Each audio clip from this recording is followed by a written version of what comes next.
अभिवादन स्वीकार कीजिए ब्रजेश मिश्रा का और आप देखना शुरू कर चुके हैं द डिबेट। बहनों भाइयों, जैसे जैसे हम चुनाव के नज़दीक आ रहे हैं, राजनीतिक यात्राएं, धार्मिक आंदोलन, धार्मिक कार्यक्रम और राजनीतिक कार्यक्रम अब परवान चढ़ रहे हैं। आने वाली 3 तिथियों पर नज़र रखिएगा। देश की राजनीति और समाज में बहुत बड़े घटनाक्रम होने जा रहे हैं। 30 दिसंबर को भारत के प्रधानमंत्री नरेंद्र मोदी अयोध्या एयरपोर्ट का उद्घाटन करेंगे और उस दिन बहुत बड़ी सभा भी अयोध्या में आयोजित होने जा रही है। और उसके ठीक 23 दिन बाद यानी 22 जनवरी को अयोध्या में रामलला की प्राण प्रतिष्ठा और भव्य उद्घाटन रामलला के मंदिर का।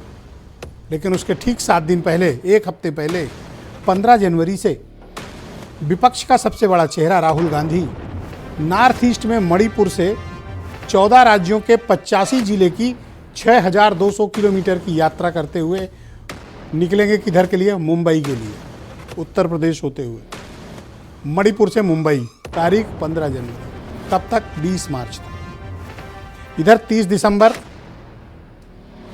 15 जनवरी और 22 जनवरी, ये 3 तिथि हैं।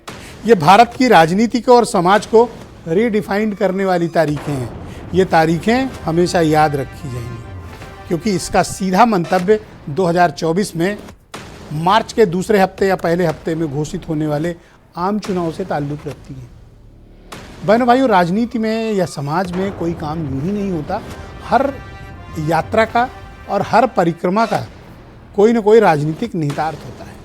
तो इन तीनों डेट का भी कनेक्शन इनके राजनीतिक निहितार्थ में छिपा हुआ है। आज चर्चा इसी विषय पे। बहनों भाइयों, अब जब अयोध्या सुर्खियों में है, देश और दुनिया में अयोध्या की महिमा, अयोध्या की गौरव गाथा, अयोध्या का सर्वांगीण विकास, अयोध्या का फेसलिफ्ट और अद्भुत और भव्य राम मंदिर अब बस बनकर तैयार है। 30 दिसंबर को यानी अब से 3 दिन बाद प्रधानमंत्री नरेंद्र मोदी अयोध्या एयरपोर्ट का उद्घाटन करेंगे। जिस अयोध्या में कायदे का बस अड्डा नहीं था, वहाँ एयरपोर्ट, वो भी शहर के भीतर। है ना कमाल की बात?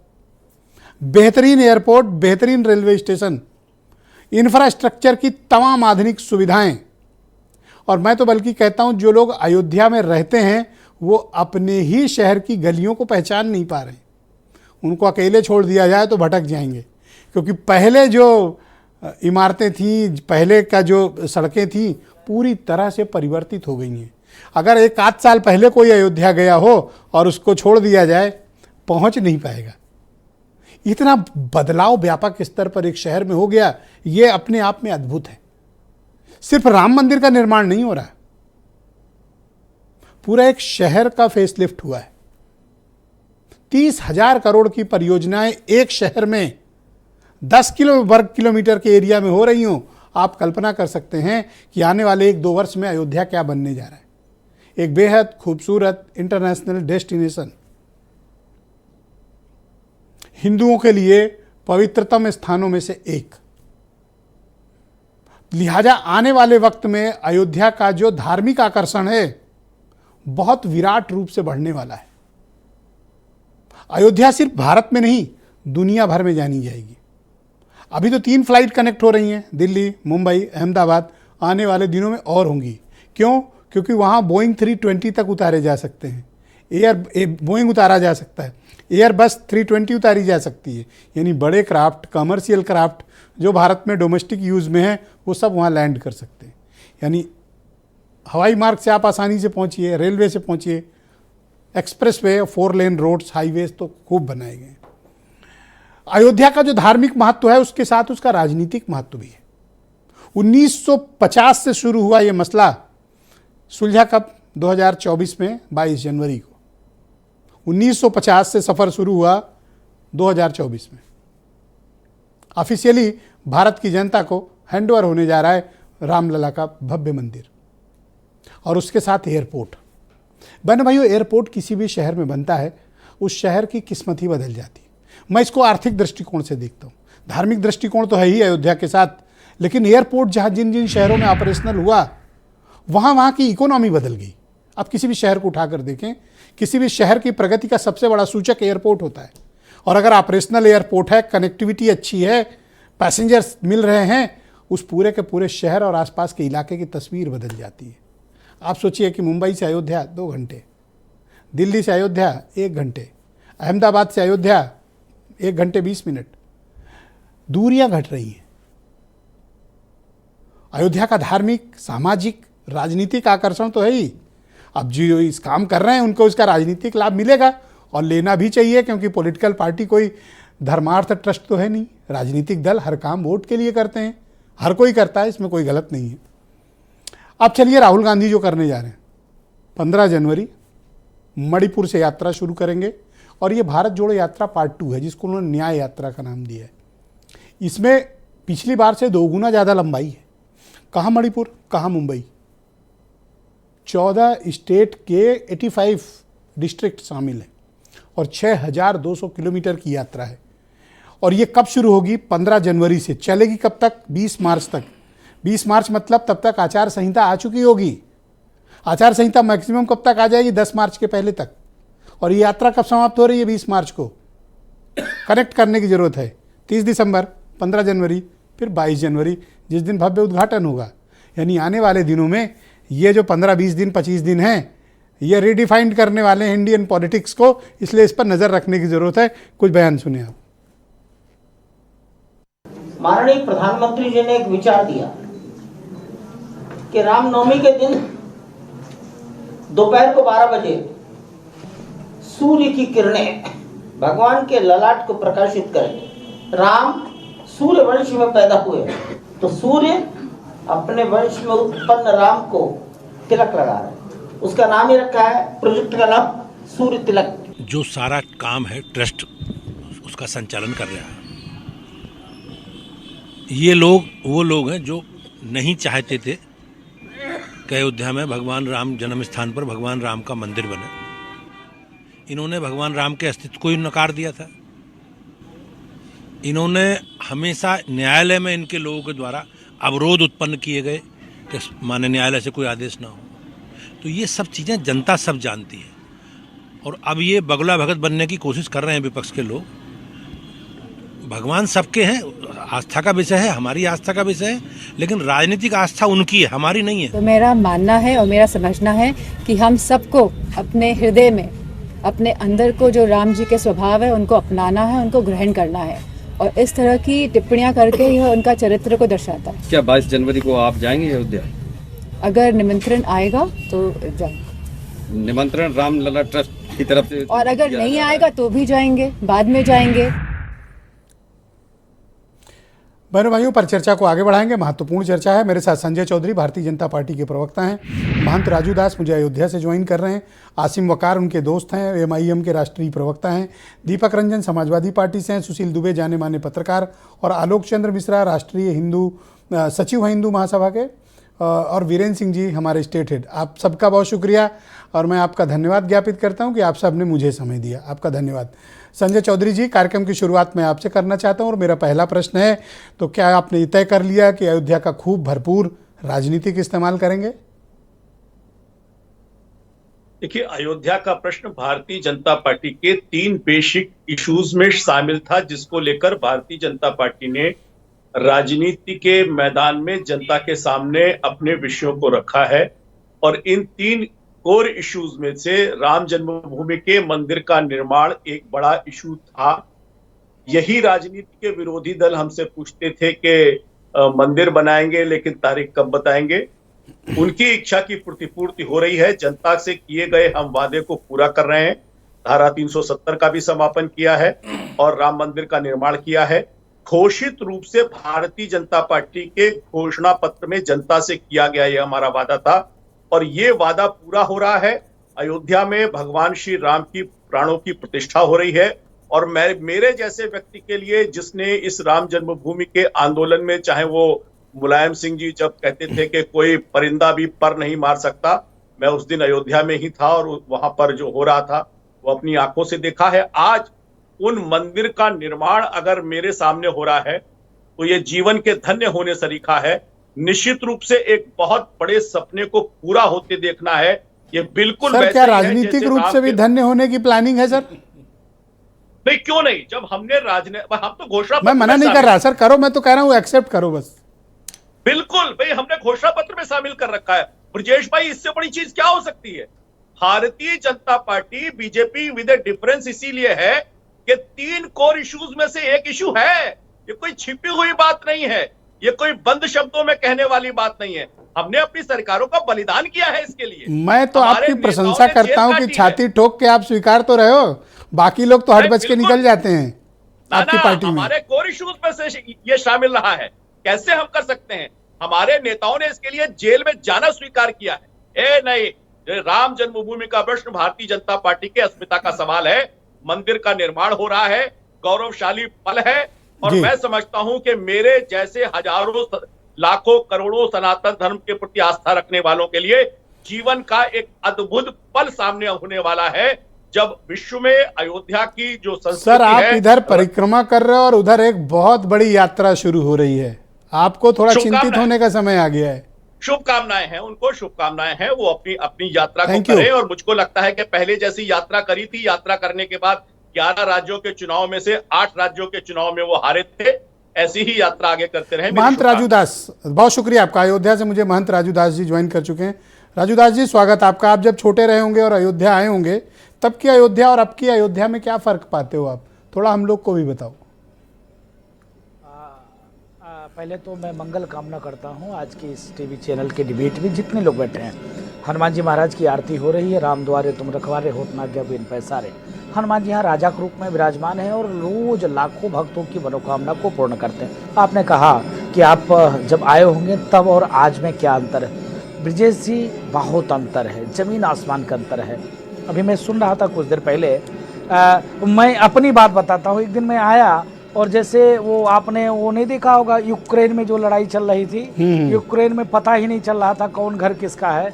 जब शुरुआत हुई टूटने का तो त्राहि त्राहि मची हुई थी लोगों में। अरे इनका मकान, इनका दुकान, इनका मठ है, इनका मंदिर, सब एक तरफ से टूटा हुआ, एकदम खंडर से, जान ही नहीं पा रहे थे किधर से जाना है। खुद हम लोग जो यहाँ जन्म लिया, यहाँ पैदा लिया, अपना खुद रास्ता भूल जाते थे। परिवर्तन, गजब बात करते हैं। सरकार बजट देती थी, आती भी नहीं थी। कल्याण सिंह सरकार में कुछ बजट आया था, वापस हो गया, लगा ही नहीं। मेरे एक दोस्त हैं, जिस प्रकार वो कह रहे थे कि पोस्ट ऑफिस वाली गली से दाहिने मुड़ना है, तो जब वो गए तो उन्हें पोस्ट ऑफिस ही नहीं मिला, अयोध्या के रहने वाले। तो मैंने उन्हें बताया कि पोस्ट ऑफिस पुराना वाला टूट गया है। वो बेचारे बड़े परेशान थे। जी जी जी जी, यही मैं कहना चाहता हूँ। जो प्रयास तब की अयोध्या में स्थिति ये होती थी, मैं राजनीति से प्रेरित होकर नहीं बोलना चाहता हूँ। मैं देखा, मैं कुछ पहले राजनीतिक दलों की बात कर लूँ। स्थिति ये होती थी कि कहा गया कि 84 कोसी परिक्रमा होना है, समाजवादी पार्टी की सरकार थी, बैन लग गया, प्रतिबंध लग गया। तो ये हुआ कि इसका संकल्प हो जाए, चलो ठीक है, बैन लग गया तो जो जहाँ है वहीं संकल्प कर ले। तो मैं हनुमानगढ़ी में था। हनुमानगढ़ी लमसम 108 सीढ़ी ऊंचाई पे स्थिति है, और उस समय में हनुमानगढ़ी के आगे का द्वार और पीछे का द्वार प्रशासन ने बंद कर दिया।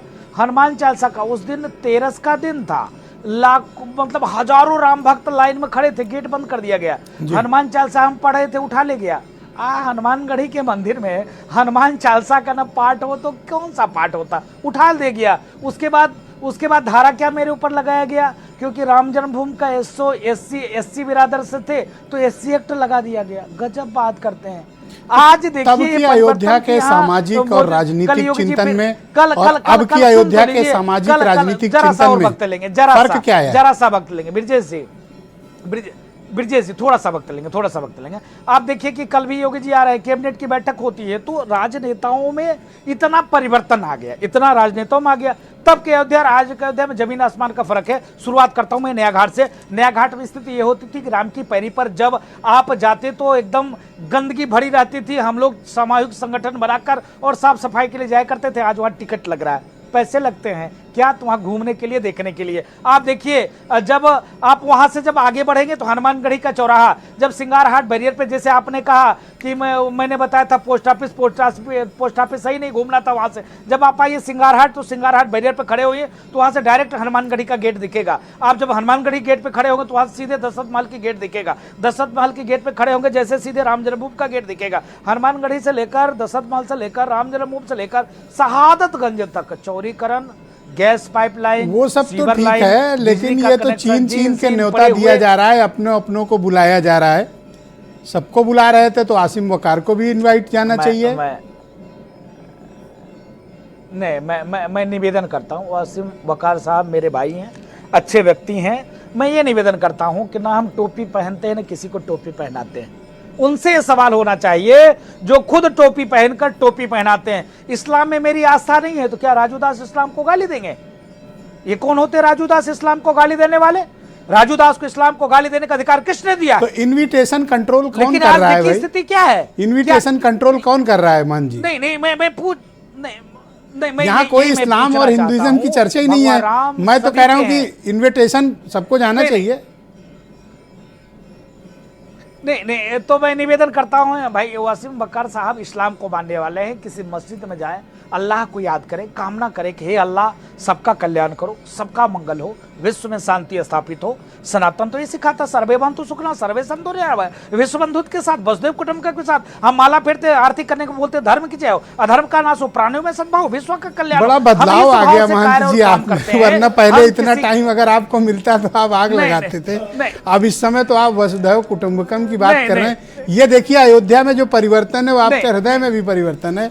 मैं आपका शुक्रिया करता हूं। डिबेट आपके दोस्त आसिम वकार को सौंपता हूं। आप थोड़ा सा इंतजार करिए, मैं आसिम वकार जी को आउट ऑफ टर्न आमंत्रित करता हूं। आपने उनका जिक्र छेड़ा है तो उन्हें स्क्रीन पे लाना जरूरी है। वकार साहब आपका शुक्रिया और धन्यवाद हमारे साथ जुड़ने के लिए। ये जो राजनीतिक घटनाक्रम हो रहे हैं और धार्मिक कार्यक्रम हो रहे हैं, आप इनमें कोई समानता पाते हैं? चाहे वो अयोध्या का एयरपोर्ट का उद्घाटन हो, 22 जनवरी को रामलला की प्राण प्रतिष्ठा हो, या फिर 15 जनवरी से राहुल गांधी जो राजनीतिक यात्रा शुरू कर रहे हैं वो।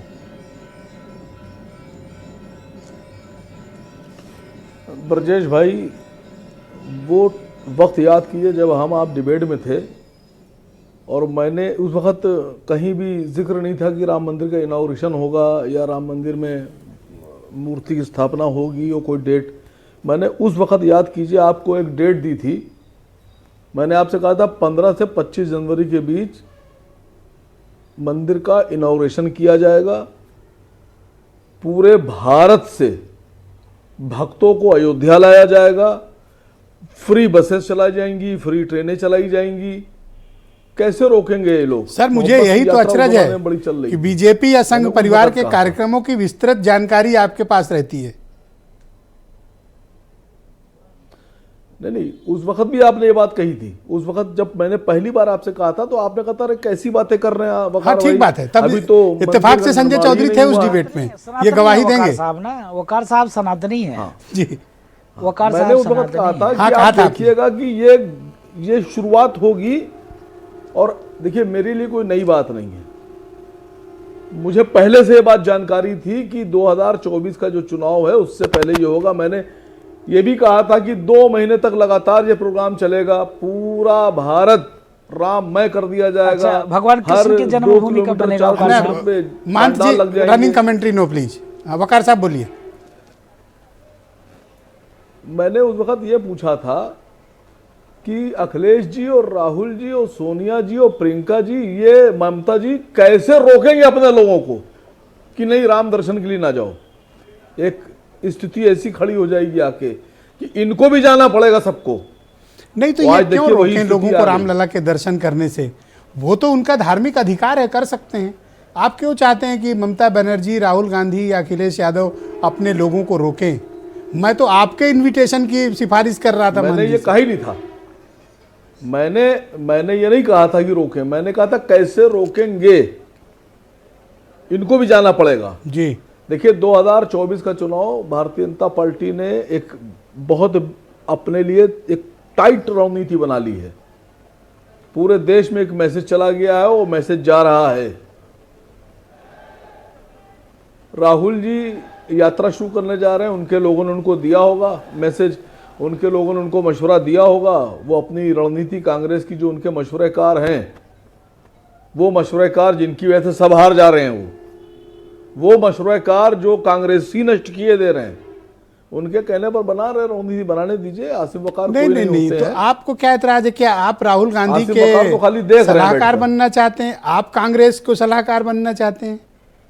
एक बड़ी पॉलिटिकल पार्टी है, देश की सबसे बड़ा नहीं सर, विपक्षी बना दल है, लेंगे तो वो अपने अगर राजनीतिक हमारे कार्यक्रम जैसे लोगों बना को रहे हैं, तो बना आपको लेते, इतराज क्यों तो है? स्थितियां दूसरी होती हैं आज। इतराज क्यों है आपको? लेकिन मैंने इतने दिन में राजनीति में एक चीज सीखी है सर। राजनीति में मैं आपको आज एक बात बोलने जा रहा था, उसको बहुत गौर से सुनिएगा। अनादिकाल से और आज तक राजाओं के दो तरह के मशवरेकार सलाहकार होते हैं।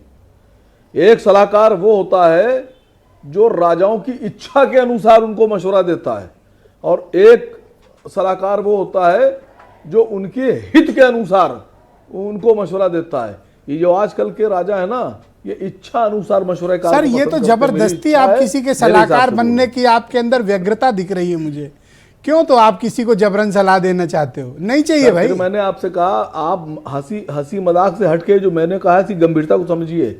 दो तरह के सलाहकार होते हैं, एक इच्छा अनुसार सलाह देते हैं और एक हित अनुसार देते हैं। तो जो हित के अनुसार सलाह देते हैं वो बेहतरीन लोग होते हैं। तो सर साफ साफ कह इन दो लोगों कि को राहुल गांधी अपने के सलाहकार रणनीतिकार, उनके हित अपने में काम नहीं सलाहकार कर रहे। बदलना होंगे सर ये 2024 का चुनाव अगर ये मोदी जी को नहीं हरा पाए, भारतीय जनता पार्टी को अगर ये तख्त से नहीं उतार पाए, तो मैं समझता हूं बहुत से लोग न कभी चुनाव लड़ पाएंगे ना वोट दे पाएंगे। डर रहे हो कि डरा रहे हो? तो सर मुझे भविष्य दिख रहा है, न डर रहे हैं ना डरा रहे हैं, आगाह कर रहे हैं, अलर्ट कर रहे हैं। थैंक यू वकार साहब, जुड़े रहिएगा हमारे साथ। वो डरे। डिबेट के अगले राउंड में आपके इनविटेशन को जिनको लेकर अलर्ट जो होना, वो प्रस्ताव अलर्ट है हो उस जाए। पर भी चर्चा करेंगे। दीपक रंजन समाजवादी पार्टी के प्रवक्ता हैं। दीपक जी, अब तो 22 जनवरी को रामलला की प्राण प्रतिष्ठा होने जा रही है।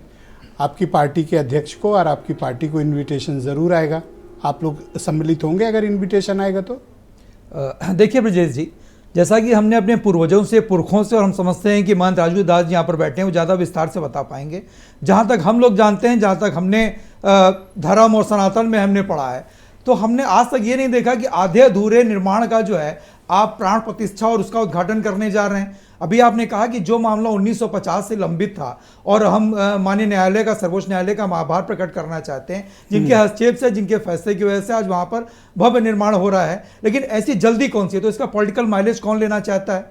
आप इनके टाइमिंग पे गौर करिए, क्योंकि उसके 1-2 महीने बाद आप ही ने खुद कहा कि हम समझते हैं कि मार्च फर्स्ट वीक में जो है वो आचार संहिता लग जाएगी। और ये 22 ऐसा मेरा अनुमान है, मेरे पास कोई इन्फॉर्मेशन नहीं, अनुमान है। नहीं, वो देखिए, वो चूंकि डेट, चुनाव तो अपने डेट पे होना, उस हिसाब से आप 45 दिन अगर आप कम करके देखेंगे तो आचार संहिता लगी जाएगी। देखिए ब्रजेश जी, धर्म जो है वो निभाने की चीज़ है, धर्म भुनाने की चीज़ नहीं है। लेकिन भारतीय जनता पार्टी के लोग हर प्लेटफॉर्म पे धर्म को भुनाने का काम करते हैं, और ऊपर वाला भी कर्म देखता है। अगर आपके कर्म अच्छे होंगे ना, तो निश्चित रूप से आपके धर्म पवित्र हो जाएगा। लेकिन पिछले 10 साल से इनकी भारतीय जनता पार्टी की सरकार है, पिछले 10 साल में इन्होंने कोई काम तो किया नहीं। स्वास्थ्य, शिक्षा, रोजगार, अरे आप मंदिर बनाइए, भव्य मंदिर बने, लेकिन साथ ही साथ साइमल्टेनियसली जो है, जैसे कि देश के प्रधानमंत्री श्री नरेंद्र मोदी जी ने कहा, जनता को किस तरीके से बेवकूफ बनाते हैं ये लोग। उन्होंने कहा कि एक खुले मन से कहा, एक सभा में कहा कि दरभंगा का एम्स बन करके तैयार हो गया और पूरी तरीके से संचालित हो रहा है। सर कहाँ दरभंगा पहुंच गया? मुझे तो ये बताओ नहीं, कि आप जो मैंने सवाल पूछा, इनवाइट आएगा, जाओगे नहीं जाओगे? सिंपल सी बात है। देखिए, इनविटेशन का इंतजार हम क्यों करेंगे? हम तो भाई, ऐसा तो है नहीं कि एक दिन का कार्यक्रम है वो, ये एक दिन में जो है वो मोदी जी आएंगे, उसका कुछ किसी दूसरे को दर्शन करने की अनुमति नहीं है। बिल्कुल हम लोग जाएंगे, उसके बाद जाएंगे। हो सकता है कुछ इतनी भीड़ बढ़ रहा है या इन्विटेशन आने के बाद भी जो वहां पे स्थिति होगी, जो वहां पे परिस्थितियां बन रही, हमें तो नहीं लगता। अरे गोली चलवाने वाली पार्टी अब दर्शन को जाएगी? यही तो संजय चौधरी पूछ रहे थे। नहीं, देखिए, जो लॉ एंड ऑर्डर को अपने हाथ में लेगा, और गोली ऐसी कोई नहीं चली गई थी। उसके बाद अगर गोली, समाजवादी पार्टी उस टाइम नेताजी थे, उसके बाद उनको पद्म विभूषण देने का काम किस पार्टी ने किया?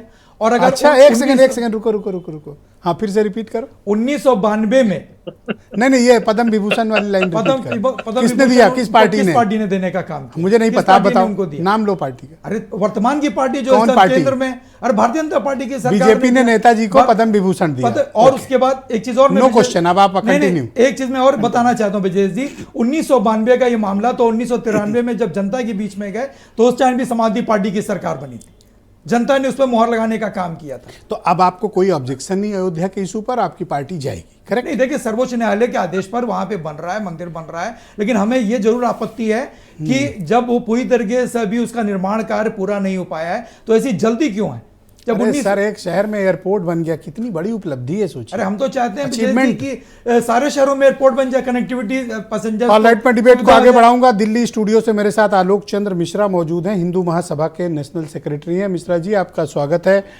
अयोध्या बनकर तैयार है, अगले 2 सालों में मैं मानता हूं कि वो एक बहुत बड़ी अट्रैक्टिव डेस्टिनेशन रिलीजियसली होगा, बल्कि मैं तो कहता हूं कैपिटल होगा रिलीजियसली। आप लोग कितना तैयार हैं और आप लोग की क्या आस्था और भावनाएं हैं जो कुछ भी कार्यक्रम होने जा रहे हैं? देखिए ब्रजेश जी, मैं आपको बताऊं कि हिंदू महासभा इस आंदोलन से शुरू से जुड़ा रहा। 19 दिसंबर 1949 को हिंदू महासभा के फैजाबाद के महामंत्री गोपाल सिंह विशारद ने पहला केस दायर किया था, जिसका फैसला 10 नवंबर 2019 को माननीय सुप्रीम कोर्ट ने राम जन्मभूमि के पक्ष में दिया। 1949 का मुकदमा 2019 तक चला। तब तक भगवान राम के लिए लाखों लोग लड़े, बहुत से लोग शहीद हुए। 1992 में कार सेवा में हजारों लोग मारे गए, ठीक है ना। और नहीं, सबसे आपका डेटा गलत है, हजारों लोग कहीं नहीं बताना मारे चाहता हूं कि वर्तमान में जो उत्तर प्रदेश करेक्ट के करिए मुख्यमंत्री इसको, दर्शकों को गलत बात नहीं पता देखिए, चलनी सुनिए वर्तमान में जो, हेलो, आप बोलें, कंटिन्यू। नहीं, गलत बात नहीं बता रहा। वर्तमान हजारों में लोग जो कहीं नहीं मारे गए भाई, हेलो? ऐसा क्यों भ्रम उत्पन्न कर रहे हैं? आवाज आ रही मेरी? हाँ बिल्कुल आ रही, बोलिए। नहीं, जो देखिए, पहला आंदोलन जो हुआ वो 1826 में आरंभ हुआ। उसके बाद से कई उस तरह के आंदोलन जिसमें हजारों लोग मारे गए। मुकदमा तो 1949 में हुआ ना, लेकिन ये आंदोलन तो 1826 से चल रहा है। जो पहला वाजिद अली शाह जो समय उस समय अवध के नवाब थे, उनके समय में हुआ। इनविटेशन आया हिंदू महासभा से, अगर इस कालगणना को लीजिए आप तो कह रहे हैं हजारों कि लोग आप इस ओरिजिनल मंदिर आंदोलन के सूट लिए दाखिल शहीद हुए। करने वाले और हैं। मैं आप क्या हिंदू महासभा को कोई आमंत्रण आया है? जी नहीं, हिंदू महासभा को अभी तक कोई आमंत्रण नहीं आया है ट्रस्ट की तरफ से। और मैं आपको एक और महत्वपूर्ण चीज बताता हूं कि इस आंदोलन में जो वर्तमान मुख्यमंत्री हैं योगी आदित्यनाथ जी, इनके दादा गुरु महंत दिग्विजय नाथ जी जो हिंदू महासभा से थे, उन्होंने इस आंदोलन का नेतृत्व किया। और उनके गुरु महंत अवैधनाथ जी जो हिंदू महासभा से 1989 तक गोरखपुर से सांसद रहे, उन्होंने भी इस आंदोलन का नेतृत्व किया। तो ठीक है, योगी जी को मान लेते हैं उसी कोटे से, समाज के लिए, उसी महासभा से उनको मान लेते हैं। सर, भाजपा माने कि योगी जी हिंदू महासभा से, मुझे कोई आपत्ति नहीं है। तो आप चाहते हैं कि आप लोग को भी इनविटेशन आए, बुलाया जाए? आप लोग 1949 में ओरिजिनल सूट दाखिल करने वाले लोग हैं। बिल्कुल, राम जन्मभूमि से जुड़े हुए जो भी लोग हैं, उन लोगों को इस चीज का ध्यान रखना चाहिए कि इस आंदोलन से कौन कौन जुड़ा रहा या कौन कौन लोग इस आंदोलन के साथ रहे। वकार साहब के साथ एक नाम और जोड़िए, हिंदू महासभा वालों को, इनको भी इन्विटेशन आना चाहिए। बहनों भाइयों, डिबेट को आगे बढ़ाएंगे। सुशील दुबे जाने माने पत्रकार हैं और अयोध्या आंदोलन का हिस्सा भी रहे हैं, उन्होंने कवर भी किया। सुशील जी, आपका स्वागत है। मैं आपसे जानना चाहता हूं कि तब की अयोध्या और अब की अयोध्या में क्या फ़र्क आप पाते हैं? तब के मसले और आज के मसलों में क्या फ़र्क है, और क्या अयोध्या का कोई राजनीतिक इस्तेमाल भी हो रहा है? ब्रजेश जी, मीडिया मास्टर, पहले की अयोध्या धार्मिक थी। आज का जो स्वरूप दिख रहा है, ये विश्व का सबसे बड़ा राजनीतिक इवेंट बनने जा रहा है, create by BJP and Modi ji. Brajesh ji, मुझे इस देश में बहुत बड़ा मंदिर हैं, 2 जो वर्ल्ड प्रसिद्ध मंदिर हैं। एक तो तिरुपति वो है, और एक वर्ल्ड का सबसे वो मंदिर है जिसका खजाने का पता ही नहीं आज तक चल पाया, पद्मनाभ मंदिर, उसमें दक्षिण में पद्मनाभन जी। पद्मनाभन जी। तो ऐसे अब ये एक अपना और मंदिर है, तमाम बातें हैं उसमें। देखिए ब्रजेश जी, मुझे याद आ रहा 5 अगस्त 2020 जिस दिन भूमि पूजन हुआ था, मुझे पत्थर याद आ रहा है। आप समझिएगा क्या रूप, कैसे रूप और कहाँ पर क्या चीज़ें हैं। उस पत्थर में इस देश के माननीय विश्वगुरु प्रधानमंत्री जी आए थे, भूमि पूजन हुआ था।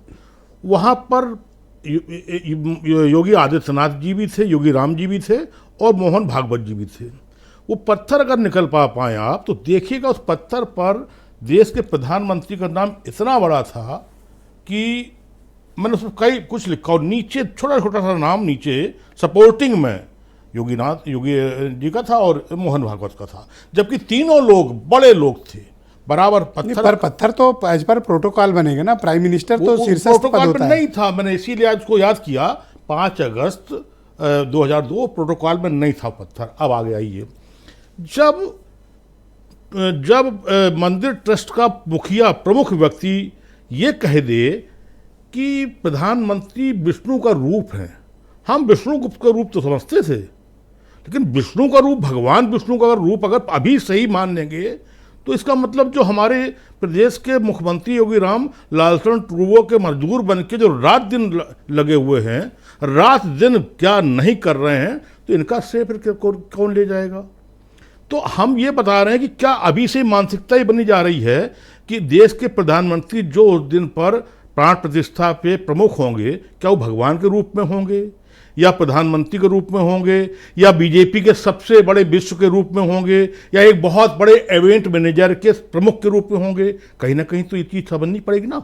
धार्मिक भावनाएं और अयोध्या का देखिए रूप बदा है, और वहाँ पर देखिए आज सबसे ज़्यादा विपक्ष इस आंदोलन के काउंटर में यात्रा लेकर आए हैं, इधर परिक्रमा उधर यात्रा, और मैं उस तकलीफ को सुना आसिम वकार की, मतलब मुझे लग रहा है कि राहुल गांधी जी, बस रुकिएगा, आऊंगा आपके पास जी, आप बोले कंटिन्यू। मुझे लगता है राहुल गांधी अब निर्णय ठीक नहीं ले पा रहे हैं, मुझे लग रहा है। मुझे लगता है कि 24 जो है सीधे सीधे बीजेपी की तरफ जा रहा है। अब चाहे बाद में 24 में पीएम कौन बने, ये निर्णय वो तब होगा, वक्त बताएगा, लेकिन मुझे लग रहा है अब ये यात्रा कर रहे हो तो फिर राजनीति क्यों कर रहे हो? फिर राजस्थान अच्छा में तो क्या करें, यात्रा ना करें तो यात्रा करते रहे ना, फिर खड़गे को दे दें, खत्म करें। जो गठबंधन का जो मामला है वही तय करें। फिर काहे लिए प्रियंका, काहे लिए राहुल? आज राहुल गांधी पछता रहे होंगे ब्रजेश जी, उनकी दादी ने ये मंदिर खुलवाया था, इनके पिताजी ने वो मूर्ति रखवाई थी। अगर ये लोगों को एक गलत काम, एक गलत सलाह पे वो ना किए होते तो आज ये जो आज ये हो रहा है, ये इस पर श्रेय होता कांग्रेस का। हालांकि वो किस मानसिकता के लोग हैं, कांग्रेस ढलान पे तो गाली दे लो, आप कह रहे हो सलाहकार गलत है, ये गलत डाला, पत्रकार में ढलान है तो चाहे जो गाली दे ले। मैं ये कह रहा हूँ, जो आपका पहला सवाल है, ये अयोध्या का मैं प्रणाम करता हूँ, अयोध्या को मैं राम को प्रणाम करता हूँ, मैं हनुमान जी को प्रणाम करता हूँ, मैं पूरी धार्मिक आस्था को प्रणाम करता हूँ। अभी राजदास जी कह रहे थे, वो धार्मिक आस्था तब होती जब लाइन लगा के भीड़, और बिल्कुल अब हम एक एक चुन चुन के इनको, ये विपक्षियों को चिढ़ाने की तैयारी है पूरी। ये कार्ड का मतलब है विपक्षियों को चिढ़ाना। ये जो सबसे बुजुर्ग व्यक्ति 92 साल की उम्र तक पीएम रहे हैं, मालदा के गनी खां, और हम 92 साल की 91 साल की उम्र में हम उनको मिश्रा जी, वो अरे अडवाणी जी और उनके जो दूसरे मंत्री जी, उनको हम इससे बुला रहे हैं कि वो। थैंक यू सर, शुक्रिया। डिबेट के दूसरे चरण में आपके बाकी विचारों को सम्मिलित करेंगे। वीरेंद्र सिंह जी हमारे स्टेट हेड भी इस कार्यक्रम में सम्मिलित हो चुके हैं। वीरेंद्र जी, क्या अयोध्या में ऐसा वातावरण राजनीतिक रूप से तैयार किया जा रहा है, और क्या कांग्रेस या विपक्षी दलों ने जो काउंटर में यात्राएं तैयार की हैं, क्या आने वाले 15-20 दिनों में राजनीतिक सामाजिक तौर पर एक बहुत लैंडमार्क काम होने जा रहा है दोनों तरफ से? बिल्कुल, देखिए अब चुनाव जनवरी में ज़्यादा दिन बचा नहीं है, जनवरी 5 दिन बाद शुरू हो जाएगी और चुनाव करीब आ जाएगा। लेकिन उससे पहले देश में राम मंदिर आंदोलन का जो 30 साल पहले एक शुरुआत हुई थी, उसका अंतिम पड़ाव आ रहा है। रामलला टेंट से निकलकर अपने नए घर में विराजमान होंगे, उनके लिए भव्य मंदिर का निर्माण हो रहा है। तो ये बहुत बड़ी उपलब्धि है इस देश के लिए भी और हिंदू समाज के लिए भी, क्योंकि राम मंदिर राजनीतिक रूप से आज चर्चा जरूर हो रही, राम मंदिर तो भाजपा के लिए संजीवनी की तरह है। राम ने बीजेपी को इस देश में राम मंदिर आंदोलन ने जो पहचान दी और जिसके बाद बीजेपी खड़ी हुई, तो आज जिस बुलंदी पर वो पहुंची है उसमें राम मंदिर आंदोलन का बहुत बड़ा योगदान है। और इसमें योगदान उत्तर प्रदेश के जो वर्तमान मुख्यमंत्री हैं और उनके गुरु अवैधनाथ योगी आदित्यनाथ, इन लोगों का भी बहुत बड़ा है। और संयोग है कि प्रधानमंत्री नरेंद्र मोदी के कार्यकाल में राम मंदिर का उद्घाटन होने जा रहा है, और बीजेपी जिस चीज़ को अपना एजेंडा बताती थी कि हमारे एजेंडे में शामिल है, घोषणा पत्र में शामिल है, उसके लिए उनकी कई सरकारें गिरी। और हिंदू समाज ये सोचता था कि बीजेपी खाली ये कहती है कि राम मंदिर बनाएंगे, लेकिन तारीख नहीं बताती थी। अब वो सब चीज़ें भ्रम दूर होने की स्थिति आ गई। राम की वजह से आज अयोध्या में जो चमक आई है, अंतर्राष्ट्रीय एयरपोर्ट आया, तमाम दुनिया के बड़े बड़े होटलों की चेन, तमाम उद्योग जगत के लोग, पर्यटन से लेकर विस्तार, तो स्वाभाविक है कि अयोध्या का कायाकल्प तो हो रहा है और आने वाले वक्त में अयोध्या बहुत बड़ी आर्थिक नगरी भी बनेगी, धार्मिक क्या नगरी के बीजेपी ने ये साथ-साथ। जो कुछ भी डिजाइन किया, अपोजिशन के पास इसकी कोई काट नहीं है? वो खोज नहीं पा रहे रास्ता? देखिए, हिंदुत्व के मामले में बीजेपी की काट आज तक विपक्ष नहीं ढूंढ पाया और बीजेपी लेकिन जो न्योता भेज रही है विपक्षियों को, उनको चिढ़ाने के लिए भेज रही, जान रही कोई आएगा तो है नहीं, क्योंकि ये बीजेपी का शो है। प्रधानमंत्री जिस कार्यक्रम में रहेंगे, भाजपा के सारे व्हीप के और आरएसएस के लोग रहेंगे, देश के साधु संत रहेंगे, वहाँ पर ये लोग वैसे भी नहीं जाएंगे। लेकिन इसी कार्यक्रम के सहारे बीजेपी देश में तीसरी बार हैट्रिक बनाने की कोशिश में है, केंद्र में अपनी सरकार की। दुनिया में करोड़ों लोगों की आस्था है राम में। राम जिनका चरित्र एक आदर्श है, जिसको जीवन में कहा जाता है कि श्रेष्ठता के साथ जो जीने की प्रेरणा देते हैं, उनको जिनका वचन ही सब कुछ रहा है, जिस वचन के खातिर उन्होंने कितना सारा त्याग किया, उस राम के लिए आज उनके धाम में कितना बड़ा आयोजन होने जा रहा है, तो स्वाभाविक है कि उनके जीवन शैली को कितने लोग प्रेरणा लेते हैं। अब उनका लोग साक्षात दर्शन करेंगे, ये बहुत बड़ी आस्था की बात है। ब्रजेश जी, योगी सरकार ने फैजाबाद का नाम बदलकर अयोध्या किया, अयोध्या की महत्ता को बढ़ाया और वो महत्ता आज फिर बढ़ी है कि अयोध्या स्टेशन का नाम भी अयोध्या धाम कर दिया गया है। तो कई सारी चीजें अयोध्या को मिलती जा रही हैं। अयोध्या का रेलवे स्टेशन अंतर्राष्ट्रीय स्तर का स्टेशन बन गया है। दुनिया में ऐसे स्टेशन बहुत कम होंगे। तो बहुत सारी चीजें हैं, लेकिन राहुल गांधी मणिपुर से मुंबई जा रहे हैं, पहले 3800 किलोमीटर चले, अब 6800 किलोमीटर जा रहे हैं। उसमें हिंदी भाषी राज्य कम है उनकी यात्रा में जी। ऐसा लगता है कि कांग्रेस ने शायद ये माना है कि पूर्वोत्तर और दक्षिण भारत के राज्यों पर ज़्यादा फोकस किया जाए, जहां बीजेपी को हराया जा सकता है, और उत्तर भारत के राज्यों में उसको उतनी संभावनाएं नहीं दिखती हैं। दूसरी बात यह है कि हमारे एक दोस्त हैं सचिवालय में, संजीव श्रीवास्तव, उन्होंने कहा कि राम मंदिर के उद्घाटन के दिन सरकार को सार्वजनिक अवकाश घोषित कर देना चाहिए, जिससे कि जो लोग जाना चाहें, सरकारी नौकरी वाले भी, वो भी जा सके अयोध्या भगवान के दर्शन करने। जी। तो सबके अपने अपने तर्क हैं, अपनी अपनी सियासत है, लेकिन भाजपा तो इसी सियासत से पैदा हुई, इसी से फलती फूलती है। तो वो तो धर्म, राम, काशी, मथुरा, उसका पूरा इस्तेमाल करेगी। जिसको जहां पर रुकना टिकना हो, लड़ना हो, लड़ नहीं पा रहा है जी। तो बहुत सारी चीजें हैं, लेकिन राम एक मर्यादा पुरुषोत्तम है हिंदुत्व समाज के लिए पूरी दुनिया में, और उनके चरित्र को जीने के लिए प्रेरणा दी जाती है नौजवानों को, बच्चों को, आने वाली पीढ़ियों को। उसको कभी भी बदला नहीं जा पाएगा और वो शीर्ष पर हमेशा कायम रहेंगे आदर्श पुरुष के चरित्र के रूप में। तो उनके लिए कहना है, सुनिएगा, कि राम मिलेंगे मर्यादा से जीने में और राम मिलेंगे बजरंगी के सीने में। राम मिले हैं वचनबद्ध वनवासों में, राम मिले हैं केवट के विश्वासों में, राम मिले हैं अनुसुईया की मानवता को, राम मिले हैं सीता जैसी पावनता को। बहुत शुक्रिया वीरेंद्र जी, आपका बहुत बहुत धन्यवाद ग्राउंड जीरो से अपने इनपुट और फीडबैक उपलब्ध कराने के लिए। बहनों भाइयों, 2 राजनीतिक बड़े कार्यक्रम होने जा रहे हैं, बल्कि 3 होने जा रहे हैं। 30 दिसंबर अयोध्या एयरपोर्ट का उद्घाटन, प्रधानमंत्री की सभा, 15 जनवरी मणिपुर से राहुल गांधी की मुंबई तक की यात्रा शुरू होने जा रही है, और 22 जनवरी को रामलला की प्राण प्रतिष्ठा का कार्यक्रम। यानी ये 15-20 दिन देश की राजनीति के लिए बहुत ही मोड़कारी हैं, जहां पर बड़े घटनाक्रम आपको देखने को मिलेंगे कि राजनीति और समाज बदलने जा रहा है। संजय चौधरी भारतीय जनता पार्टी के प्रवक्ता हैं, मेरे साथ मौजूद हैं। संजय जी, मैं आपसे जानना चाहता हूँ कि बीजेपी के लिए ये राजनीतिक मुद्दा है, आपने स्वीकार किया। अभी समाजवादी पार्टी का कहना, अगर मुलायम सिंह इतने खराब आदमी थे, कार सेवकों पर गोली चलवाई, पद्म विभूषण क्यों दिया?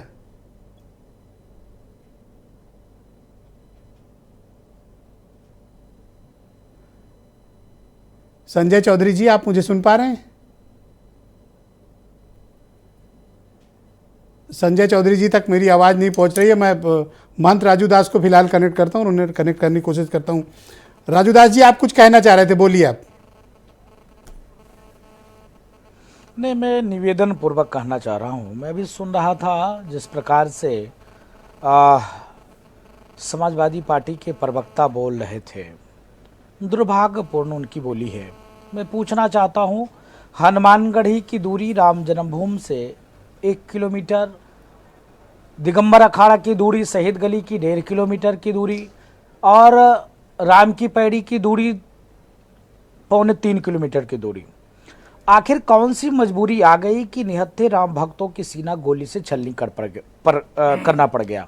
हम लोग जब लाशें उठाई थी, छोटे थे, फिर भी जब मैं गया था तो ढूंढा जा रहा था। हमारे भी परिचित कुछ लोग थे, मेरे आश्रम के बच्चे थे जो शहीद हो गए वहाँ पर। मैं गया ढूंढने के लिए, जब आधार कार्ड उसका मतलब उसका वोटर आईडी ढूंढ रहा था तो लैया दाना अन्न व्यक्ति के थैले में मिला, नींबू मिला, मिर्चा मिला, नमक मिला। आप बताओ, सत्तू मिला। इससे क्या राम जन्मभूमि पर हमला करने जा रहे थे कोई? निहत्थे राम भक्तों पर गोली चलाई, नंबर 1। नंबर 2, आप अपेक्षा करते हैं कि भगवान राम सबके यहाँ आए, स्वागत है, कोई दिक्कत नहीं है, लेकिन मन में एक मनन करना पड़ेगा कि ऐसे लोग को क्षमा नहीं करना चाहिए। मैं तो सर यही तो बात दीपक रंजन ने कही कि सर पद्म विभूषण तो आपके नेतृत्व वाली सरकार ने दिया है, तो ये पद्म विभूषण पर तो क्लैरिटी हो। गलत दिया गया, मैंने विरोध किया था इस चीज का, मैंने विरोध किया था, गलत दिया गया। माननीय मुल्ला मुलायम सिंह जी को पद्म विभूषण दिया गया, वो समझिए राम भक्तों की सीना पे पुनः गोली मारी गई। मैं विरोध किया था इसका। नंबर 2, वकार साहब को लेकर मैं बात करता हूं। वकार साहब ने कहा कि देखिए मजबूरी हो जाएगी, सबको जाना पड़ेगा। भाई वो हिंदू है तो आना तो पड़ेगा ही। आप तब क्या मजबूरी थी जब टोपी पहनकर, वो इस्लाम को तो नहीं मानते, तो नहीं रहते थे कि इफ्तारी उनको करना पड़ता था टोपी लगा के, तब आपको आनंद आता था क्या? अरे वाह क्या बात है। सर ये टोपी पर आप क्यों बार बार बोल रहे हो सर? आपका बयान कम, ये तंज ज्यादा लग रहा है, इसलिए बोलते हैं। ये ऐसा लगता है रिलीजियस कमेंट पास कर रहे हो। गोल टोपी पहन, नहीं, गोल टोपी पहनकर और हिंदू जनमानस को जो है टोपी पहना। पहले राउंड तक तो सर सब ठीक था, आज देख ले दूसरे राउंड में कुछ स्कोर कम रह गया क्या? नहीं, फिर मैं तीसरे विषय पे आता हूं कि माननीय प्रवक्ता महोदय सुशील दुबे जी हैं। सुशील दुबे जी वरिष्ठ पत्रकार हैं, मुझको पता नहीं कैसे समझ में नहीं आता, वो हमसे वरिष्ठ हैं, सम्मानजनक हैं, छोटी मुंह बड़ी बात हो जाएगी। उन्होंने शुद्ध रूप से कहा दिया बीजेपी का इवेंट है। कितनी गजब बात करते हैं। उन्होंने कहा दिया मोदी का कार्यक्रम बीजेपी का इवेंट है। वाह क्या बात करते हो, बीजेपी का इवेंट हो गया राम जन्मभूमि का मंदिर। तो इसीलिए तो हम लोग आरोप लगाते थे, इसीलिए अभी भी आरोप लगाते हैं, डंके की चोट पर जब शाही ईदगाह हटाएंगे ना भगवान कृष्ण की जन्मभूमि में, तब ये अखिलेश जी आपका धन्यवाद। संजय चौधरी हमें ज्वाइन कर चुके हैं। संजय जी आप मुझे सुन पा रहे हैं तो मेरा प्रश्न है आपसे, मेरा प्रश्न है आपसे कि राजनीतिक रूप से तो आपने स्वीकार लिया कि ठीक है हम तो इसका, हमारे लिए तो राजनीतिक रूप से है ही, पर पद्म विभूषण वाले सवाल का जवाब आपने नहीं दिया। ये तो सपा वाले ठोक के छाती कह रहे हैं आपने ही तो दिया है। नहीं, हमने दिया है, और अगर उन्होंने कारसेवकों की हत्या न कराई होती, अगर उन्होंने सरयू के जल को कारसेवकों के रक्त से लहूलुहान नहीं किया होता तो पद्म विभूषण छोड़िए हम उन्हें भारत रत्न भी देते। मुलायम सिंह यादव को बीजेपी भारत रत्न देती है।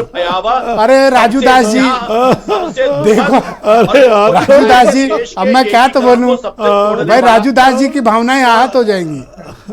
नहीं, देखिए राजू दास जी का जो पक्ष है वो अपना पक्ष है, लेकिन हम मुलायम सिंह यादव जी को देश के पिछड़ों के लिए, देश के लिए, सामान्य व्यक्ति के लिए मेहनत कश राजनीति का प्रतीक मानते हैं। लेकिन उनका एक पक्ष इतना दुर्भाग्यपूर्ण है, देश की राजनीति को इतना तोड़ने वाला है, सनातन धर्म को इतना अपमानित करने वाला है कि उन जैसे व्यक्तित्व के सारी की सारी चीजें एक स्याह पक्ष के कारण इतनी समाप्त हो गई। नहीं तो वो जड़ों से जुड़े हुए व्यक्ति थे और सम्मान के पात्र हो सकते थे। एक निर्णय ने उत्तर सर प्रदेश को इतनी दंगों की प्रशंसा आग में तो समाजवादी होगा पार्टी के और नेता भी नहीं बहुत बड़ा अंतर करेंगे। जो मैं तो किया, आपके साहस निश्चित की और रूप से धैर्य की सराहना करता हूँ। पद्म विभूषण अब देने तो का राजू मैं दास जी समर्थक किधर हूं। छिपे और जो ढूंढ रहे हैं रास्ता। नहीं मैं हम लोग छिपने वाले नहीं हैं। बोलिए, जनता की संजय जी चोट पे बोलिए। कहते हैं हम लोग कि नहीं गलत नहीं, हुआ। संजय जी बोलेंगे। ऐसा मैं तो नहीं बोल ही रहा होना हूं। चाहिए था। देखिए, राम जन्मभूमि का प्रश्न हमारी आस्था का प्रश्न है। राम जन्मभूमि के प्रश्न के साथ हम दुनिया में भारतीय जनता पार्टी अकेली पार्टी है। राम जन्मभूमि के कारण हमने अपनी सत्ताओं का बलिदान किया है। राम जन्मभूमि के कारण भारतीय जनता पार्टी का नेतृत्व जेल में गया है। लेकिन इसको कराने वाले व्यक्ति जिनका सामाजिक जीवन अच्छा हो सकता है, लेकिन धर्म के प्रति, संस्कृति के प्रति, संस्कार के प्रति और देश की सद्भावना के प्रति जितना उन्होंने विरोध का काम किया है, निश्चित रूप से उसी कारण धन्यवाद। उनको यश नहीं अपयश मिला है। मैं इस बात को कहता हूं। और तीसरी बात, आज मुझे बहुत बड़ी पीड़ा है। सुशील जी यहां बैठे हैं और सुशील जी आप जरा तथ्यों को परखिएगा, इतिहास को जरा फिर से पढ़िएगा। आपने कहा कि इंदिरा गांधी के समय ताला खुला। अरे ये कौन सा ज्ञान है सुशील भाई? इतनी देर से आप डिबेट में मत आया कीजिए। उस समय इंदिरा का नहीं, राजीव गांधी का शासन था। और आप कांग्रेस के व्यक्तियों की प्रेरणा अरे लेते अगर हैं। थोड़ा फैक्ट गलत हो गया तो आप राजा कैसे तय करोगे कि वो डिबेट में आए कि ना आए? ये आप थोड़ी तय करोगे कि वो डिबेट वो में भी शामिल गलत होना है। था। उनके कहने तो से देश ताला नहीं एकजुट खुला, होगा। कोर्ट के द्वारा खुला है। महंत जी रुक जाओ, उस समय में संजय जी को कंप्लीट करने दो। धार्मिक हो जाएंगे, हम सांप्रदायिक हो जाएंगे। मुझको लगता है एक राजनीतिक विश्लेषक के नाते तराजू को तौल के परखना चाहिए। सुशील भाई बस इतना ही फर्क ना कि इंदिरा गांधी जगह राजीव गांधी, यही फर्क हुआ ना इनसे। ओके, मैं आसिम वकार जी को कनेक्ट करता हूँ। वकार साहब, ये तो बात एक कदम क्या बल्कि शिखर तक पहुंच गई। कह रहे थे अगर वो वाला मामला नहीं होता तो हम नेताजी को भारत रत्न देते। ये तो आज बात खुल गई यहीं पे। बिल्कुल, अगर मैं वकार साहब से पूछ रहा हूँ, आप रुक जाओ थोड़ा। मुलायम सिंह यादव के हाथ में ना होता तो आप भारत रत्न देते सर, आपने कहा। वकार साहब, यहाँ तो भारत रत्न तक की बात आ गई थी।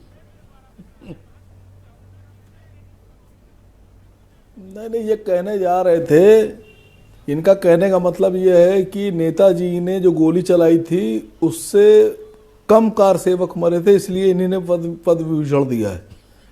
ज्यादा मरते तो यार भारत रत्न दे देते। सर ये बात नहीं है।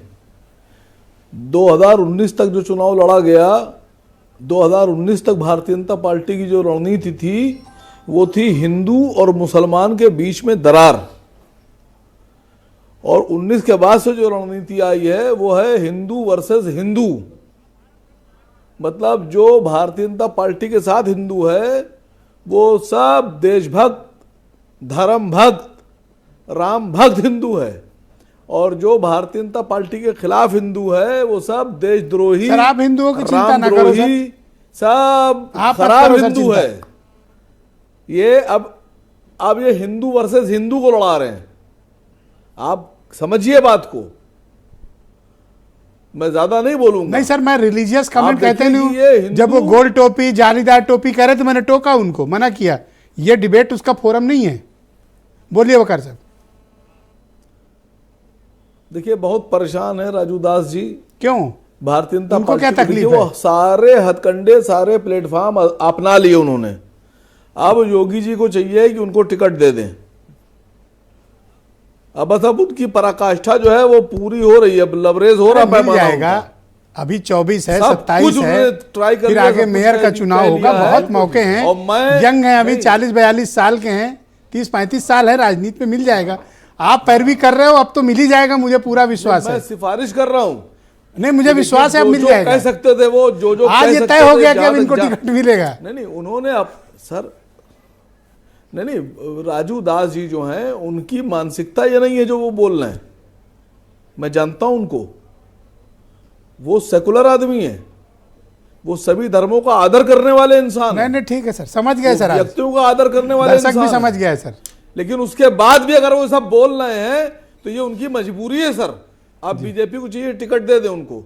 राजू दास जी देखिए मैंने पैरवी कर दिया। Thank you sir, thank you. मैं दीपक रंजन को इनवाइट करता हूं। देखिए ये तो अभी तक तो आप पद्म विभूषण पर खुश हो रहे थे, वो तो कहते कि हम तो भारत रत्न की तैयारी किए हुए थे। ये आप लोगों में क्या ऐसी केमिस्ट्री है सपा भाजपा में? ये केमिस्ट्री में नहीं समझ पाया हूँ। मतलब इतने टाइम हो गया जर्नलिज्म करते, डिकोड करने में रोज एक नया धागा निकलता है।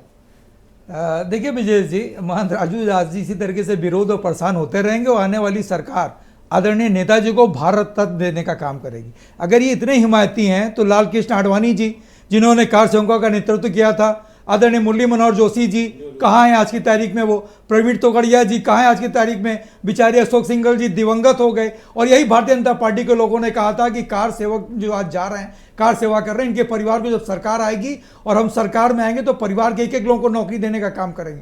क्या आज कोई उनका पूछताछ लेने वाला है, उनका पुरसहाल को लेने वाला है? अरे हम तो कहते हैं कि हमारे भाई वकार भाई ने इनको टिकट की पैरवी की। अरे टिकट तो आप बोले ना 24 जब आएगा तब आएगा, टिकट जब मिलेगा तब मिलेगा। हम तो कहते हैं 22 जनवरी को साधु संत आदमी है ये, वहां पे लोग। अच्छा, वकार साहब ने पैरवी कर दी तो आपको तकलीफ हो? नहीं, हम तो कही ना, हम कह रहे जब बात नहीं हो गई तकलीफ, देंगे तब देंगे ब्रजेश जी।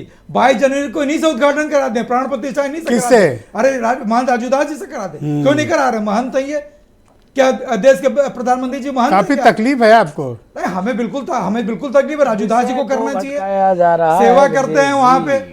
इनको तकलीफ हमारे नेताजी से है, और नेताजी को भारत रत्न देने से आने वाली सरकार कोई दुनिया की ताकत नहीं रोक सकती नेताजी को। ओके, आलोक चंद्र मिश्रा जी, मैं आपसे जानना चाहता हूं कि यह किसी पार्टी विशेष का कार्यक्रम है या तो फिर देश का कार्यक्रम है या ट्रस्ट करवा रहा है? इन्विटेशन को लेकर तमाम तरह के विवाद खड़े हो रहे हैं। दुबे जी तो हमारे कह रहे हैं कि भाई एक पार्टी का कार्यक्रम है। देखिए, इनविटेशन पे कभी नहीं, देखिए इनविटेशन पे कोई विवाद नहीं होना चाहिए। वो ट्रस्ट का निर्णय है किसको निमंत्रण दे नहीं दे, ठीक है ना। और जहाँ तक बात है कि ये कार्यक्रम हो रहा है तो ये सनातन का कार्यक्रम हो रहा है, और भारत के वर्तमान में प्रधानमंत्री भारतीय जनता पार्टी के यशस्वी प्रधानमंत्री माननीय नरेंद्र मोदी जी हैं, तो भारत का नेतृत्व कर रहे हैं, तो इसलिए वो नेतृत्व कर रहे हैं, इसमें किसी को कोई आपत्ति नहीं होनी चाहिए। रही बात जो अभी वकार जी कह रहे थे, मैं वकार जी का दर्द बहुत अच्छी तरह से समझ सकता हूं, क्योंकि 2014 से पहले जो तुष्टीकरण की राजनीति पूरे भारत में चलती थी वह आज सनातन के इर्द गिर्द केंद्रित हो गई है, और इनकी दाल रोटी नहीं चल पा रही है, इसलिए ये पीड़ा में है। किसकी दाल रोटी? क्योंकि आज जो सनातन की बात हैदराबाद जाओ और वैसी साहब का साम्राज्य देखो, आप दाल रोटी की बात कर रहे हो, बेहोशी आएगी, चक्कर आने लगेगा। तो अवैसी संजय चौधरी तो कहते एक बार लौट के मुझे बताए, वहां पे वो तब से कभी नाम नहीं लेते हो। नहीं तो वो भी तो वही कर रहे हैं, अवैसी साहब भी तो वही कर रहे हैं। क्या कर रहे हैं? अवैसी साहब के छोटे भाई साहब के जो है वो बयान आप सुन लेंगे, वो तो बयानवीर हैं। बयानवीर हैं, वो थैंक यू मिश्रा जी, शुक्रिया। सुशील दुबे को लेकर आपके बयान को लेकर कई लोगों को बड़ी गहरी गंभीर आपत्ति है। जी, मैं फिर कह रहा हूँ कि इवेंट का प्रोग्राम, जैसे अभी हमारे महंत जी, इवेंट वाले महंत जी ने जो बताया, आजकल के धर्म के जो लोग हैं ये भी इवेंट वाले हो गए हैं। इवेंट वाले मान जी मतलब? हाँ, ये धर्म की आस्था वाले नहीं हो गए हैं, ये सब इवेंट के हो गए हैं। कोई MLC, कोई MLA, कोई सभासद, कोई भला, कोई दर्शनी हो जाए, भला तमाम बातें। ब्रजेश जी, मैं पूछना चाहता हूँ इवेंट वाले महंत जी से, और इवेंट वाले जो बीजेपी के हमारे चौधरी साहब हमारे भाई हैं जी, सेंट्रल विस्टा का उद्घाटन हुआ था और मोदी जी ने किया था। सेंट्रल विस्टा संजय जी आपके पास महामहिम को भी नहीं बुलाया था। महामहिम जी प्लीज वेट, आप गलती से ब्राह्मण में जन्म ले लिए, गलती से ब्राह्मण आप हो गए। एक्सीडेंटल ब्राह्मण है आप, ब्राह्मण नहीं है, एक्सीडेंटल ब्राह्मण है आप, ब्राह्मण हो ही नहीं सकते। आप उनको सर्टिफिकेट ना दें सर, हो ही नहीं सकते, खानदानी ब्राह्मण है सर, कैसी बात कर रहे हैं? तब उन्होंने इवेंट का कैसे दे दिया, इवेंट का सर्टिफिकेट कैसे दिया, इवेंट का सर्टिफिकेट कैसे दिया इन्होंने, इवेंट का सर्टिफिकेट कैसे दिया, इटावा जिले का रहने वाला हूँ, गाँव गुनौली स्टेशन एक दिन। गोत्र नहीं, गोत्र भी बताओ। गोत्र गलती से अरे नहीं, क्षमा मांगो। यार इवेंट वाले हैं ना, ये इवेंट वाले हम जानते हैं, ये सब इवेंट वाले लोग हैं, इनको तो सभासद ही चाहिए ना। गलती से धोखे से खैर ये बता सकते हैं, वकार साहब पैरोकार ही नहीं, ये बता सकते इवेंट रावण भी ब्राह्मण था, राक्षस था, रावण भी ब्राह्मण था, राक्षस था, रावण भी ब्राह्मण था, राक्षस हो गया। एक सेकंड, रावण भी ब्राह्मण था, राक्षस हो गया। आराम से बोलो, इवेंट वाले पे पहले क्षमा मांगो, बोलिए, 30 कैसे इवेंट सेकंड वाला बोल दिया, बोलिए। कैसे इवेंट वाला क्यों नहीं थी? आप सुन लो, इवेंट वाला बोल दिया, कैसे आपने इवेंट वाला बोला, कैसे आपने इवेंट वाला बोला? या तो मुझको कट कर दीजिए सर, मैं एक लाइन बोलना चाह रहा था। हाँ वकार साहब बोलिए। देखिए, मैंने अभी कुछ मिनट पहले, कुछ सेकंड पहले ये बात कही थी कि 2019 से पहले अलग था और 2019 के बाद हिंदू वर्सेस हिंदू हो रहा है। जो बीजेपी का हिंदू है वो देशभक्त हिंदू है, राम भक्त हिंदू है। ओके, जो महंत जी BJP के 10 खिलाफ सेकंड है, बचे हैं आपके पास, आप उसको अपनी बात हिंदू पूरी नहीं करो, मानते। Only 10 second. थैंक वो यू वकार देखिए, साहब, वो शुक्रिया। इतने बड़े ब्राह्मण को एक्सीडेंटल ब्राह्मण बताया Thank you, गया है। वकार साहब शुक्रिया, बोलिए नहीं महंत जी। नहीं इतनी मैं ब्रजेश जी ज्यादा समय नहीं उपमन्यु लूंगा। को- मैं- प्लीज, प्लीज। मैं निवेदन पूर्वक कहता हूं, मैं किसी दल का नहीं लिया, किसी पार्टी का नाम नहीं लिया। मैंने ये कहा कि यहाँ धार्मिक अनुष्ठान, धार्मिक कार्यक्रम है। इन्होंने सीधे कह दिया इवेंट वाले महंत हैं। गजब बात करते हो। अरे सर, सनातन की उनको बात कुछ करते, नहीं कह रहा राम हूं, जो मंदिर की आपको बात टिकट करते, की खुलेआम हिंदुत्व की बात टीवी पर करते, तो पैरोकारी कर रहे हम- हैं, उनको भी तो कुछ कहो। नहीं वो देखिए, वो बुद्धिजीवी देखिए, वो इस्लाम को मानते हैं, उनका मैं सम्मान करता हूं। लेकिन जो सनातन का मानने वाला है वो रावण का औलाद हो जाता है। ये टीवी चैनल पे बैठ नहीं, मैं सर, ऐसी रावण भाषा को पूज्य ठीक नहीं। मानता हूं, मैं ऐसी- रावण को पूज्य मानता हूं, मैं लंकेश को पूज्य मानता हूं, मैं लंकेश को पूज्य मानता हूं, रावण को महाब्राह्मण पंडित मानता हूं। लंकेश से बड़ा कोई हुआ ही नहीं। ब्रजेश कैसी जी, बात, मैं 10 मैं सेकंड लेना पूज्य चाहूंगा, रावण बोल 10 रहा सेकंड लेना हूं। चाहूंगा मैं इस ब्रजेश डिबेट पर, इतनी बड़ी देश की डिबेट पर तभी तो पूज्य राक्षस हो। रावण, पूज्य अरे लंकेश तभी बोल तो रहा हूं। राक्षस हो तुम, तभी उनको तो प्रणाम तुम कर रहा हूं, राक्षस हो, पूज्य तभी लंकेश तो को राक्षस प्रणाम कर रहा हूं। हो। ब्राह्मण कुल में गाय का मांस मैं खाते हाथ हो, जोड़ के प्रणाम कर रहा हूं ब्राह्मण कुल में पूज्य जन्म लंकेश लेकर को। गाय का मांस खाते हो। पूज्य लंकेश को हाथ जोड़ के प्रणाम कर रहा हूं। ब्राह्मण मैं लंकेश को उपमन्यु प्रणाम गोत्र करो का, भी। देखिए, वो भारद्वाज गोत्र इन्होंने के ब्रजेश थे। सर, सीधे गोत्र कह जानने दिया, की डिबेट नहीं है, सीधे सर। कह दिया मैं लंकेश को ओके, प्रणाम ये भी करता आपत्ति हूं। है। ये राक्षस को बैठा मुझे कर नहीं, आप मैं डिबेट गोत्र करा की रहे बात हो। नहीं कर ऐसी रहा। भाषा ना मैं बोले, गोत्र की प्लीज। बात नहीं कर रहा। ऐसी भाषा ना मुझे बोले। संजय जी से आपत्ति 20 है कि सेकंड है राम आपके को पास। उन्होंने इवेंट संजय जी बोला। 20 सेकंड है आपके रावण पास। को आलोक जी जो धन्यवाद। क्या है वो अरे राक्षस कहाँ आप तो लोग क्या इस है? तरह कर रहे हैं? नहीं ठीक, संजय जी बोलिए आप। देखिए, मुझे मेरे को लगता है 10 सेकंड कभी-कभी मेरे को 10 सेकंड मति दीजिए, में 10 भ्रम सिर्फ सेकंड होने संजय के चौधरी कारण- बोलेंगे, ओनली संजय चौधरी बोलिए। कभी कभी मति में, स्मृति में भ्रम होने के कारण ऐसी दशा आती है जैसे सुशील दुबे जी को आज आ गई। मुझको लगता है कि किसी दूसरे रास्ते से आज आपके स्टूडियो में पहुंचे होंगे, इसीलिए यह दशा है। मुझे लगता है कि वे अपनी डिबेट खुद सुनेंगे तो उन्हें समझ में आएगा। लेकिन आज जो स्थिति उन्होंने उत्पन्न की है, रावण उनके वंदनीय हो सकते हैं, वो मारीच की परंपरा के वाहक हो सकते हैं, लेकिन धन्यवाद सर। विश्लेषण करते समय मुझे लगता है बहुत कि बहुत ठीक शुक्रिया, मैं रहेंगे, आप सभी का वो बहुत अच्छे आभार दर पर प्रकट करता हूं। बहुत बहुत धन्यवाद। आज शाम आप सबने अपना कीमती वक्त इस बेहद महत्वपूर्ण सामाजिक, धार्मिक और राजनीतिक परिचर्चा के लिए दिया। और बहनों भाइयों, आपका भी बहुत शुक्रिया सब्र के साथ ये डिबेट देखने के लिए। धन्यवाद।